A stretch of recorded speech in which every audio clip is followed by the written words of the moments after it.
retour des grandes gueules sur RMC et sur RMC Story avec Thibault Langsade. Aujourd'hui, Etienne Yebik, Joël Dagossiri, c'est Maître Le Borgne, l'avocat français de Carlos Ghosn qui passe le grand oral. Carlos Ghosn qui est en prison, mais qui pourrait sortir cette semaine puisqu'il a obtenu du tribunal de Tokyo une libération sous caution. La caution a été payée, mais le parquet a fait appel, donc on verra si le parquet, oui ou non, est suivi. Joël.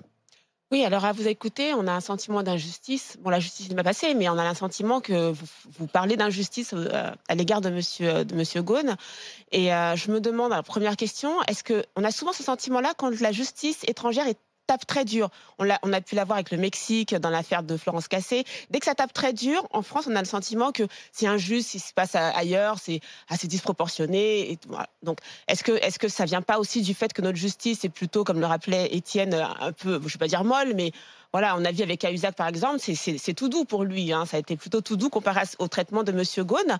Et alors, à ce sujet-là, est-ce que vous en voulez à l'État de ne pas intervenir, ou est-ce que selon vous il aurait dû intervenir, ou alors son attitude actuelle est tout à fait normale dans ce genre de cas? Deux questions complètement différentes. D'abord, je m'inscris en faux contre votre assertion selon laquelle la justice française serait molle. Elle n'est pas molle. Pas molle, mais française. comparé à ce qu'on peut voir là, mais attendez. Le problème, c'est que la justice française, elle est équilibrée. Elle respecte les principes. Lorsqu'elle vous accuse, elle vous dit pourquoi. Et elle vous laisse la possibilité de prendre connaissance des éléments sur lesquels elle se fonde et de répondre. Ça, c'est pas de la mollesse, madame. Et je pense qu'il faut surtout pas accréditer l'idée qu'un équilibre, que du contradictoire, que du respect de la personne humaine soit de la mollesse. Ça, c'est quelque chose qui finalement nous pousserait à l'idée qu'une justice violente et irrespectueuse serait normale. Non, ce n'est pas ça. Reconnaissez quand même que l'État intervient souvent lorsqu'un Français à l'étranger est condamné très durement, très souvent dans des pays très durement. L'État intervient beaucoup. L'intervient, enfin en tout cas quand on lui demande, ça lui arrive d'intervenir. Est-ce que Emmanuel Macron a un peu mouillé la chemise pour Carlos Ghosn, ou est-ce que très vite on l'a pas abandonné? Sur ce sujet, il y a deux niveaux. Le premier niveau, public, c'est le visible souhait de toutes les autorités, qu'il s'agisse de la gouvernance de Renault et de l'État français, de soigner, si je puis dire, les relations bilatérales entre le Japon et la France. On va pas se fâcher avec le Japon. Après, il y a ce que l'on se dit en privé. Et je ne sais pas ce que le président de la République a pu dire au Premier ministre Shinzo Abe, qui était mardi, se sont rencontrés il y a à peine quelques jours. Peut-être y a-t-il eu des échanges, peut-être la décision qui est aujourd'hui celle de la justice japonaise de remettre en liberté Carlos Ghosn sous caution a-t-elle quelque chose à voir avec ce qui s'est dit à ce moment-là? D'autant plus que si, comme je le crois, tout ce qui s'est passé à Tokyo concernant Carlos Ghosn est lié à la gouvernance de Nissan, eh bien, aujourd'hui, ça n'a plus d'intérêt de continuer, sauf peut-être à montrer que c'était sérieux. Bon, oublions ce genre de choses et considérons qu'il faut peut-être passer à un autre niveau. Si jamais Carlos Ghosn sort blanchi de tout ça, il reprendra ses fonctions de PDG de Renault-Nissan? Alors, vous savez, il y a des affaires, et je pensais notamment à l'affaire de François Fillon, comme à l'affaire de Carlos Ghosn, qui sont tellement une explosion, une surprise extraordinaire, tellement tonitruante lorsqu'elles surviennent, qu'on se dit, est-il possible que dans un deuxième temps, on se retourne vers la personne concernée en disant « Oh, vous savez, tout compte fait, finalement, il n'y avait rien, on s'est trompé ». Je ne suis pas sûr qu'une telle conclusion soit envisageable. Mais ça, c'est un autre débat. Non, on va revenir sur Fillon, parce que c'est intéressant votre thèse sur la justice qui est un peu parfois obligée de valider l'accusation initiale. On va y revenir, parce qu'il y a un procès Fillon bientôt. Et vous l'avez soutenu pendant la campagne présidentielle. Mais pour finir sur Carlos Ghosn, parlons aussi de sa femme, Carole Ghosn, qui joue un rôle important. Mais alors, les deux peuvent plus se voir, c'est ça? Si jamais Carlos Ghosn sort, il peut pas voir comme ça son épouse. Alors, Carlos Ghosn et son épouse sont très liés. Sa femme, Carole Ghosn, a eu dans cette affaire une attitude extrêmement courageuse et effective. Elle a écrit à plusieurs reprises au président de la République.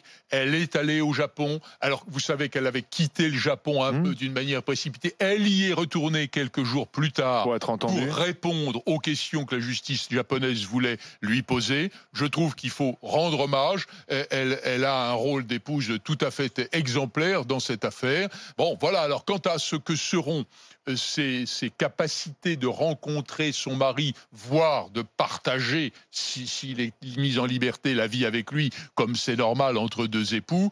Je n'ai pas encore de détails sur ce sujet, puisque la décision a été prise d'une remise en liberté sous condition de l'appel que le parquet a fait et qui va probablement être réglé dans les heures qui viennent.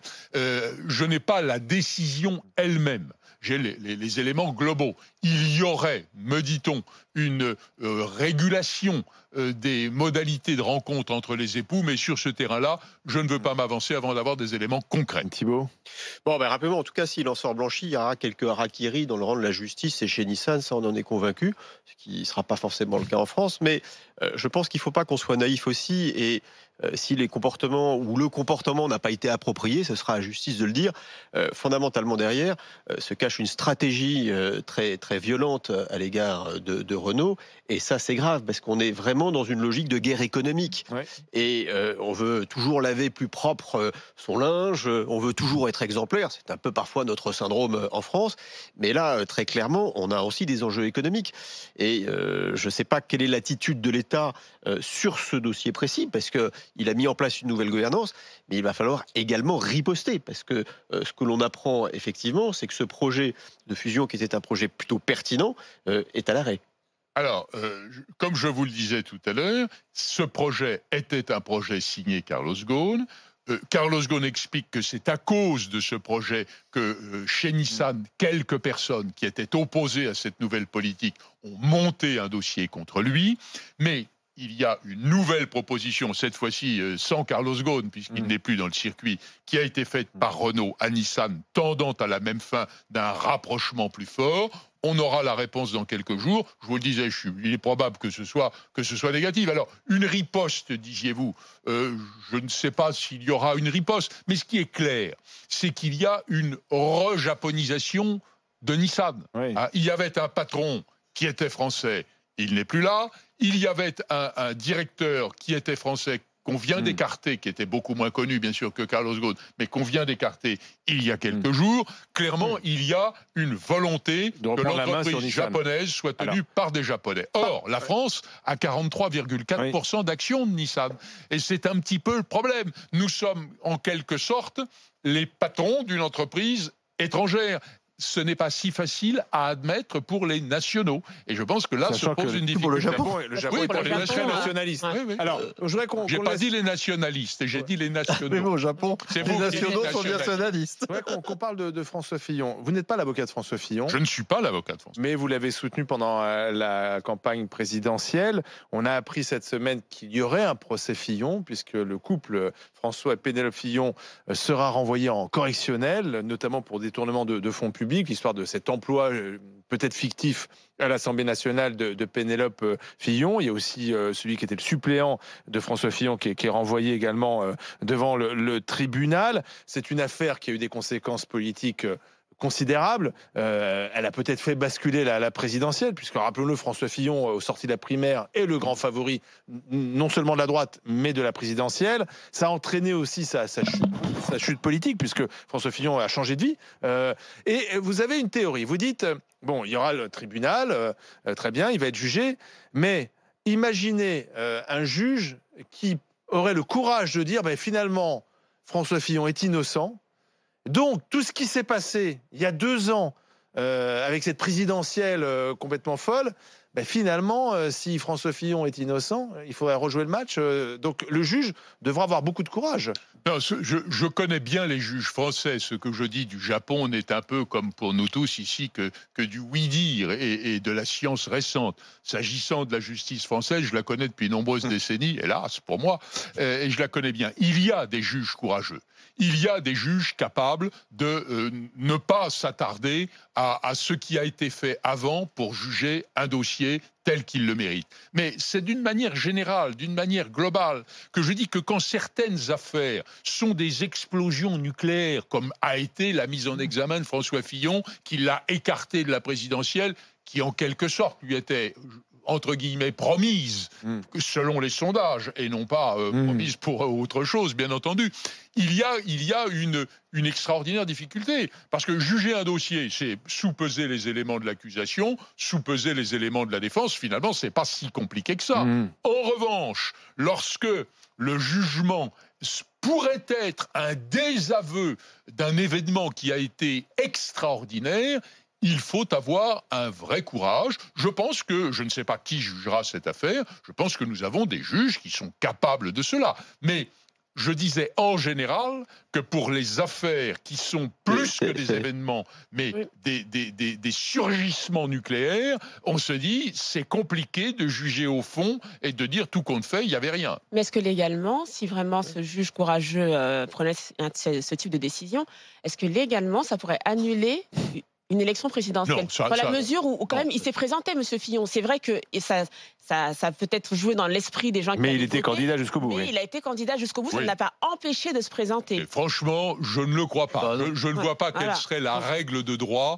qui permettrait de dire il faut, comme vous disiez, pour reprendre votre formule, rejouer le match. Non. Chacun des candidats se présente avec un background qui correspond à sa personnalité, à son histoire, à l'événement qui surgit ou qui ne surgit pas. Celui-ci est favorisé parce qu'on ne dit rien qui lui soit défavorable. Celui-là est défavorisé parce qu'au contraire arrive un nuage sur l'horizon qui n'était pas prévu. Mais de là à refaire la présidentielle, ça ne me paraît pas envisageable. Ouais. François Fillon, il vous a déçu? Ou est-ce que vous qui l'avez soutenu, vous dites non, je le suis, je le soutiens encore Écoutez, je pense que soutenir François Fillon aujourd'hui, d'un point de vue politique, ça n'a plus de sens. Il a quitté la politique. Moi, j'étais un proche, je le suis toujours d'ailleurs, de Nicolas Sarkozy. Et lorsque les primaires ont désigné François Fillon comme étant le candidat de la droite, l'équipe de Nicolas Sarkozy a rejoint François Fillon dans une sorte de loyauté et de respect de ce qu'étaient ces primaires. Donc voilà, je ne regrette pas, je ne renie pas de l'avoir soutenu en 2017, puisqu'il était le candidat de la droite. Vous avez vu dans quel état est la droite depuis? Elle reste convalescente. Elle reste convalescente parce qu'effectivement, pour la première fois de son histoire, enfin depuis longtemps en tout cas, mettons la Ve République, elle n'était pas au deuxième tour. Et que ceci est quelque chose d'assez extraordinaire. Alors évidemment, c'est lié à ce que l'on a appelé le dossier, l'affaire Fillon. Maintenant, les choses ont été ce qu'elles ont été. Est-ce que dans cette affaire Fillon, parce qu'ici ça a été un grand débat, on nous a... ça a été très vite. Alors l'affaire Fillon, ça a été vachement vite par rapport à la procédure habituelle, lente, d'escargot de la justice. Alors là, pour Fillon, on y en a mis un coup. Est-ce que vous avez perçu, vous, de votre rôle, qu'il y avait eu une accélération particulière sur l'affaire Fillon? Est-ce que vous ne pensez pas que s'il y a eu cette accélération, c'est aussi parce que avoir un repris de justice à la tête de l'État, c'eût été un peu embêtant? D'abord, monsieur, quand on est poursuivi, on n'est pas un repris de justice. Non, mais parce qu'il faut se mettre dans la tête que la prison... Oui, d'accord, mais enfin, à force de simplifier... S'il avait été condamné après... Oui, mais ça fait la justice, mais ça fait beaucoup de conditions. Et qu'il avait déjà été président. Ne simplifions pas trop. D'abord, un président ne peut pas être condamné. Il y a une immunité du président. Il ne peut être poursuivi que postérieurement à l'exercice de son mandat. Alors que maintenant, si vous me posez la question du rythme judiciaire qu'a suivi cette affaire au printemps 2017, je vous dirais oui, le vieil avocat que je suis connaît bien le rythme judiciaire et que les choses aient été si rapides, ce n'est pas le rythme habituel. Alors on a allégué un certain nombre de problématiques telles que il fallait pas que certaines choses soient prescrites. Bon, peu importe. Elles ont été très rapides. C'était votre question, j'y réponds. Quel est le point commun, s'il y en a un, entre l'affaire Ghosn et l'affaire Fillon? Mais je dis, le seul point commun, puisqu'elles n'ont pas au fond de vrais rapports, le seul point commun, c'est que lorsqu'elles arrivent, lorsque les choses surgissent, c'est une explosion. C'est quelque chose de complètement inattendu. Tout le monde est stupéfait. Et le seul rapport que je fais, c'est quelle liberté a-t-on, on en a une, mais pour dire, lorsque l'on juge l'affaire des mois ou des années après, tout compte fait, il n'y avait rien. Alors, je le répète, en France, je crois que les tribunaux et les juges sont capables d'avoir ce courage. Mais ce serait une sorte de deuxième scandale. Le premier scandale aurait été le surgissement de l'affaire, et le deuxième scandale serait de dire tout compte fait, c'est pour rien. Donc on est dans une affaire qui n'est pas dans une neutralité habituelle. L'affaire Ghosn arrive au moment des Gilets jaunes. Est-ce que vous pensez qu'il y a quelque chose qui fait que justement il y a une espèce de vengeance sociale ou colère sociale, et que d'un seul coup il prend un rôle symbolique de celui qui en a déjà beaucoup, qui en veut toujours plus, et que d'un seul coup l'opinion publique finalement il devient le symbole un peu de tout ce qui est un peu détestable dans notre système? Vous savez, j'ai compris en allant d'un plateau à un autre. D'ailleurs, les choses ont un peu changé parce que maintenant, je pense que nos compatriotes mesurent que le procès qu'on lui fait n'est peut-être pas fondé sur des bases très solides et qu'en plus, le traitement qu'on lui inflige est tout à fait anormal. Mais ça n'a pas toujours été le cas. Dans un premier temps, c'était le riche. Et le riche était naturellement coupable. Bon, évidemment, dans le contexte des Gilets jaunes, je dirais que ça tombait bien. Hein. Ça tombait bien que ce soit un grand patron dont les revenus étaient presque inconnus. Enfin, inconnus, on en connaît le montant, mais ne représentait rien tellement c'était élevé pour la majorité des Français. Ça tombait bien en ce sens que il l'a bien mérité, il est trop riche, dans une sorte de mouvement aberrant. Bon, ceci, à mon avis, est en recul.